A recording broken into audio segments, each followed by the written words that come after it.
ये सभी नेता अगर एक ही आंदोलन की बात करते, एक ही मिशन मूवमेंट की बात करते, इनके दिलो दिमाग में सिर्फ एक ही मिशन मूवमेंट होता, एक ही विचारधारा होती, तो मैं ये समझता हूँ साथियों कि इन्हें एक होने से कोई भी ताकत रोक नहीं सकती थी। और अगर ये एक होकर बल पैदा करते, इकट्ठे होकर काम करते, तो किसी आरएसएस, किसी बीजेपी की ये हिम्मत नहीं होती, किसी केजरीवाल की ये हिम्मत नहीं होती कि वो आपका वोट लेकर आपका शोषण करने की हिम्मत कर सकता। लेकिन साहब मान्यवर कांशीराम जी ने अपनी पूरी ज़िंदगी में कभी किसी ऐसे व्यक्ति को जो कि सरकारी सेवा में हो, उसको कभी एमएलए एमपी बनाया है क्या? मान्यवर साहब कांशीराम जी ने, उनके पास कितने ही लोग जो सरकारी नौकरी कर रहे थे, वे लोग आए और जब उन्होंने जो है ऐसी कोई इच्छा व्यक्त की तो उन्होंने एक ही शर्त रखी कि नौकरी छोड़ो, समाज सेवा करो, नौकरी छोड़ो, समाज सेवा करो, एमएलए एमपी बनो, सीधी सी बात है। लेकिन आज क्या हो रहा है? आज हो ये रहा है कि पहले तो अच्छी सी नौकरी प्राप्त करो, सरकारी नौकरी हो, और पूरी ज़िंदगी भर उस सरकारी नौकरी के मज़े लो, और फिर जब बूढ़े हो जाओ, रिटायर हो जाओ, और फिर जो आपने नौकरी में धन अर्जित किया था उसके तहत आप जो है समाज सेवा तो बिल्कुल मत करो, लेकिन उस धन के माध्यम से आप बहुत से लोगों के लिए आकर्षण का केंद्र बन जाओ, जय भीम चिल्लाओ और एमएलए एमपी बन जाओ। आज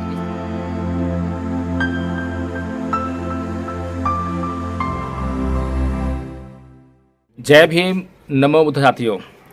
साथियों, मेरी जय जयकार करने से अच्छा है मेरे बताए हुए मार्ग पर चलो, ये कथन है परम पूज्य बाबा साहेब डॉक्टर भीमराव अंबेडकर का। लेकिन अभी मुझे सुनने को मिला कि अभी पीछे जो मेरठ में एक धर्म सम्मेलन हुआ जो कि सुमित रतन नाम के व्यक्ति ने कराया, और जिस पर कि बहुत ही बड़े बड़े विद्वान लोगों ने जो शिरकत की, उस मंच पर अपने अपने भाषण के माध्यम से लोगों में जागरण का काम किया। वहीं पर मुझे एक बात सुनने को मिली कि परम पूज्य बाबा साहेब अम्बेडकर के पौत्र उस सम्मेलन में आए थे और उन्हें किसी व्यक्ति ने 55,000 रुपये का दान दिया। और ये जो वही व्यक्ति है जिसके पिताजी ने कभी बाबा साहेब डॉक्टर भीमराव अम्बेडकर को उस समय कभी दान दिया होगा, तो उन्होंने उस परंपरा का निर्वहन किया। अब समझने वाली बात यह है कि जिस व्यक्ति ने ये 55,000 रुपये का दान परम पूज्य बाबा साहेब डॉक्टर अम्बेडकर के पौत्र को दिया है, पोते को दिया है, तो उसके पिताजी ने जिसको दान दिया था वो तो परम पूज्य बाबा साहेब डॉक्टर भीमराव अम्बेडकर थे। तो बाबा साहेब डॉक्टर भीमराव अम्बेडकर को दान देने का क्या महत्व था? सब जानते हैं कि बाबा साहेब डॉक्टर अम्बेडकर ने इस देश के लिए अपने 4 बच्चे कुर्बान कर दिए, अपनी बीवी कुर्बान कर दी, अपने पूरी ज़िंदगी का सुख चैन सब कुछ त्याग दिया। तब परम पूज्य बाबा साहेब डॉक्टर अम्बेडकर को एक छोटी सी धनराशि देकर उन्हें सम्मानित किया गया। अब सम्मानित किया गया जिस धनराशि से, मैंने उसको बोला छोटी सी धनराशि, क्योंकि बाबा साहेब डॉक्टर अम्बेडकर का जो त्याग समर्पण बलिदान इस देश के लिए है, उसके लिए आप चाहे करोड़ों रुपए दे दो, अरबों रुपए दे दो, सारी धनराशि जो है आपको छोटी सी ही नजर आएगी। वो काम इतना बड़ा था। चलिए ठीक है, वो तो बहुत अच्छी बात है। अगर बाबा साहेब डॉक्टर अम्बेडकर आज हमारे सामने आ जाएं, आज हमारे इस जीवन में दोबारा से हमें दिखाई दें, तो उनका हम भी किसी न किसी तरीके से उनका सम्मान करेंगे, उनके जीवन में जो कमियां रह गई हैं उनको पूरा करने का प्रयास करेंगे, उनके लिए अपना सब कुछ अर्पित कर देंगे। लेकिन क्या सेम टू सेम बात उनके पौत्र या उनके आज जीवित परिवार के साथ में लागू होती है? क्या बाबा साहेब डॉक्टर भीमराव अम्बेडकर ने कभी आपसे ये अपेक्षा की कि आप उनके परिवार के लिए ये सब करना? क्या बाबा साहेब डॉक्टर भीमराव अम्बेडकर का जो पौत्र है, 3 लोग मेरी नज़र में आते हैं, एक यशवंतराव अम्बेडकर हैं, एक प्रकाश राव अम्बेडकर हैं, और एक जो काम कर रहे हैं राजरत्न अम्बेडकर हैं, और एक मीराताई उनके परिवार से हैं। ये कुछ लोग हैं जिनको मैं जानता हूँ। जानता मतलब पर्सनल मुलाकात बहुत कम है, वैसे फेस टू फेस बहुत देखा है। और प्रकाश राव, यशवंतराव अम्बेडकर इनसे पर्सनल बहुत अच्छी मुलाकात है। एक मंच पर आमने सामने भी हुए हैं, मंच साझा किया है, वहाँ पर उन्होंने भाषण किया था, मैंने भी भाषण किया था। और प्रकाश राव अम्बेडकर जी को कई मंचों पर देखा है। राजेंद्र अम्बेडकर को अक्सर हम देखते हैं, उनके बारे में बात भी करते हैं। और अगर इन तीनों चारों लोगों में से अगर मैं बात करूं तो राजरत्न अम्बेडकर के भीतर मुझे थोड़ी सी अच्छी संभावनाएं नज़र आती हैं, लेकिन अंदर की बात क्या है मैं भी नहीं जानता। लेकिन अब इस परिवार का जो सम्मान समाज करता है वो क्यों करता है, किस वजह से करता है, कौन से ऐसे वे कार्य हैं, कौन से वे त्याग हैं, कौन सा वैसा समर्पण है जिसके कारण कि ये समाज अब उनका सम्मान करता है। और कौन लोग करते हैं? समाज का बिल्कुल निचले तबके पर रहने वाला आदमी जो हैंड टू माउथ है वो तो सम्मान करने की स्थिति में नहीं है।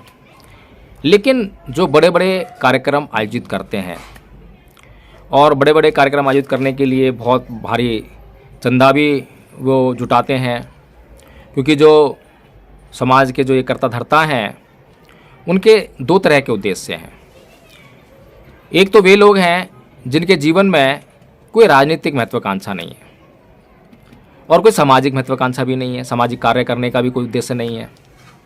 तो ऐसे लोग जब मंच लगाते हैं तो उनका प्रयोजन ये होता है कि समाज से जो है भारी भरकम चंदा उड़ाया जाए और कुछ समाज के लिए लगा दिया जाए और कुछ अपनी जेब भर ली जाए।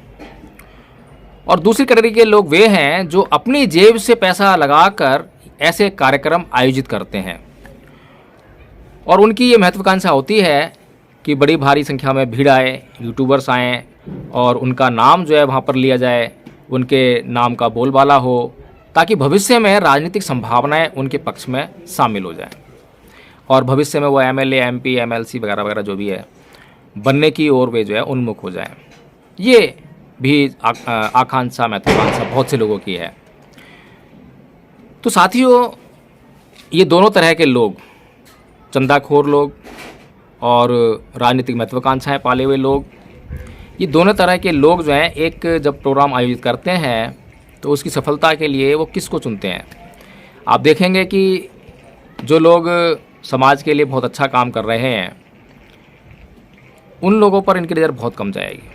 इनकी नज़र जाएगी उन चमकते हुए चेहरों पर जो समाज में बहुत चर्चित हैं, और सबसे पहले नज़र जाएगी बाबा साहब डॉक्टर भीमराव अम्बेडकर के परिवार पर, क्योंकि लोगों की भावनाएं हैं। लोगों ने बाबा साहब को नहीं देखा, लोग बाबा साहब के लिए जीना चाहते हैं, लोग बाबा साहब के लिए मरना चाहते हैं, लोग बाबा साहब के लिए कुछ भी कर गुजरने के लिए तैयार हैं। तो ये जब ये भावनाएं होती हैं तो इन भावनाओं को बुझाने वाले भी होते हैं और इन भावनाओं को बुझाने वाले एकदम से जो है देखते हैं कि बाबा साहब के परिवार में कौन बचा है। चाहे उनके परिवार में कोई ऐसा ही व्यक्ति क्यों ना हो जिसका समाज से कोई लेना ना हो, चाहे उसकी राजनीतिक महत्वाकांक्षाएँ, आकांक्षाएँ, मानसिक स्थिति कैसी भी हो, उससे उन्हें कोई लेना नहीं है। बस एक बार मंच पर वे बस आ जाएं, आकर बैठ जाएं और हम सारे में हल्ला मचा दें कि बाबा साहब डॉक्टर भीमराव अम्बेडकर के परिवार से ये व्यक्ति आया है, और बाबा साहब डॉक्टर भीमराव अम्बेडकर के परिवार से आने वाले उस व्यक्ति को देखने के लिए हज़ारों लाखों की संख्या में भीड़ उमड़ पड़ेगी। जो लोग नहीं आना चाहते हैं वे भी आ जाएंगे। अब ये जो मानसिक दशा है इस समाज की, ये अपनी मानसिक दशा के कारण आज गर्त में जाता हुआ दिखाई देता है, जहाँ पर बाबा साहब डॉक्टर अम्बेडकर ने यह कहा था कि ऐ मेरे समाज के लोगों, इस कारवां को मैं बड़े कष्टों को, बड़े दुखों को झेल कर यहाँ तक लाया हूँ। अगर इस कारवां को तुम आगे ना ले आ सको तो इसको यहीं छोड़ देना, यहाँ से पीछे मत जाने देना। लेकिन आज ऐसी मानसिकता समाज में पनप रही है जिसके कारण आज जो है समाज हमें पीछे जाता हुआ दिखाई देता है।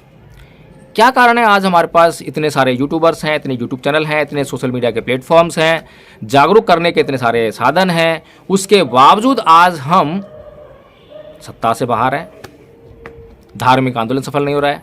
प्रॉब्लम क्या है?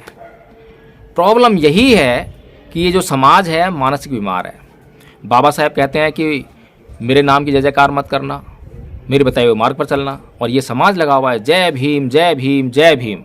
और जय भीम से इतना प्यार हो गया कि गधे के सिर पे भी लिख दो कि जय भीम, तो बस समाज उसके पीछे छोड़ लेता है। यही कारण है कि हम जांच नहीं करते हैं कि जो मंच पर आदमी भाषण दे रहा है उसकी महत्वाकांक्षा क्या है, उसकी आकांक्षा क्या है, उसकी इंटेंशन क्या है, उसकी मानसिकता में क्या समाया हुआ है, वो हमारा किस तरह से यूज़ करना चाहता है, हमारे लिए काम कर रहा है या अपने लिए काम कर रहा है। इतनी सारी बातों पर कौन चर्चा करे, कौन जहमत उठाए।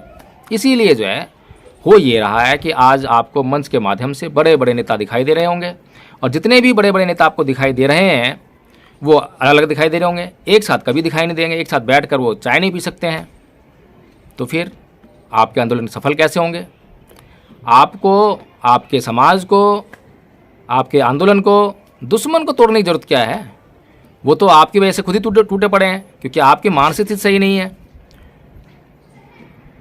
अभी आप देखेंगे, गौर करना चाहिए आपको कि साहेब मान्यवर कांसीराम जी ने अपनी पूरी ज़िंदगी में कभी किसी ऐसे व्यक्ति को जो कि सरकारी सेवा में हो, उसको कभी एमएलए एमपी बनाया है क्या?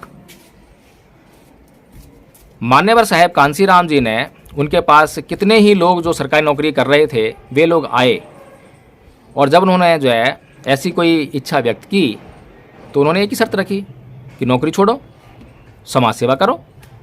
नौकरी छोड़ो, समाज सेवा करो, एमएलए एमपी बनो, सीधी सी बात है। लेकिन आज क्या हो रहा है? आज हो ये रहा है कि पहले तो अच्छी सी नौकरी प्राप्त करो, सरकारी नौकरी हो, और पूरी ज़िंदगी भर उस सरकारी नौकरी के मज़े लो, और फिर जब बूढ़े हो जाओ, रिटायर हो जाओ, वॉलंटियरी जो रिटायरमेंट होता है वीआरएस, उसको ले लो।